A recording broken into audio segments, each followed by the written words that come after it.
Assalamualaikum warahmatullahi wabarakatuh. Pada pertemuan hari ini kita akan mempelajari bab eksponen. Selamat mempelajari. Materi pada bab eksponen yang akan kita pelajari yang pertama adalah definisi eksponen, yang kedua aturan dasar eksponen, dan yang ketiga adalah sifat-sifat eksponen. Selamat mempelajari. Definisi eksponen. Eksponen adalah nilai yang menunjukkan derajat kepangkatan, berapa kali suatu bilangan dikalikan dengan bilangan tersebut. Bentuk A pangkat N disebut bentuk eksponensial atau perpangkatan, di mana A disebut dengan bilangan pokok, basis, dan N disebut pangkat atau eksponennya. Aturan dasar eksponen. Yang pertama itu ketika A pangkat 0 itu hasilnya akan menjadi 1. Itu disebut eksponen pangkat 0. Jadi semua bilangan ketika pangkatnya 0 itu hasilnya jadi 1. Begitupun dengan yang memiliki variabel itu tidak boleh A-nya atau variabelnya tersebut tidak boleh sama dengan 0.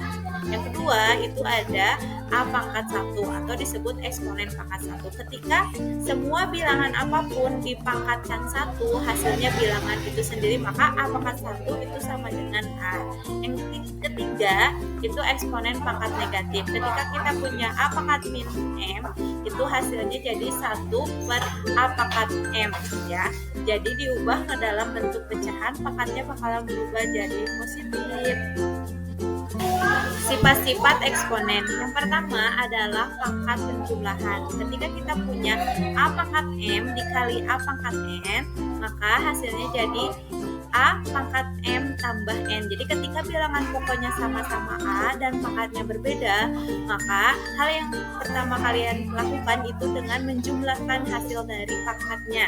Ya, contohnya ketika kita punya 2 pangkat 2 dikali 2 pangkat 3, maka 2 pangkat 3 tambah 2 jadi 2 pangkat 5. Nilainya itu 32. 2 kali 2 sebanyak 5 kali.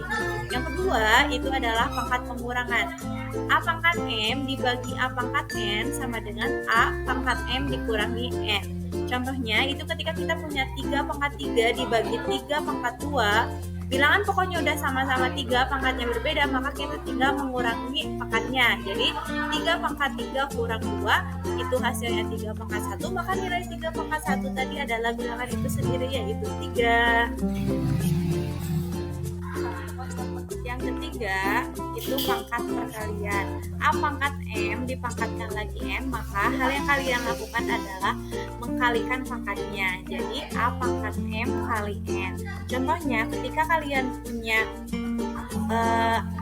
3 pangkat 2 dipangkatkan lagi 3, maka 3 pangkat 2 kali 3 hasilnya menjadi 3 pangkat 6. Nilai 3 pangkat 6 itu 3 kali 3 sebanyak 6 kali, hasilnya itu 729. Yang keempat, perkalian bilangan berpangkat. Ketika kalian punya A kali B pangkat N, itu hasilnya jadi A pangkat N dikali B pangkat N. Contohnya, kalian ada 2 cara yang bisa digunakan. Yang pertama, kalian mengkalikan dulu 5 kali 4 itu 20, lalu dikuadratkan, hasilnya 20 kali 20 itu adalah 400. Atau dengan cara mengkuadratkan masing-masing terlebih dahulu. 5 pangkat 2 itu 25 dikali 4 pangkat 2 16, 25 kali 14 itu 400. Perpangkatan pada bilangan pecahan, A per B pangkat M sama dengan A pangkat M dibagi B pangkat M. Contohnya, ketika kita punya A pangkat 2 dibagi B dipangkatkan lagi 3, maka hasilnya itu kita harus kalikan dengan bilangan pangkat dipangkatkan. Jadi A pangkat 2 kali 3 sama B pangkat 1 kali 3, maka hasilnya jadi A pangkat 6 dibagi B pangkat 3. Eksponen adalah alat matematika yang kuat untuk menyederhanakan perkalian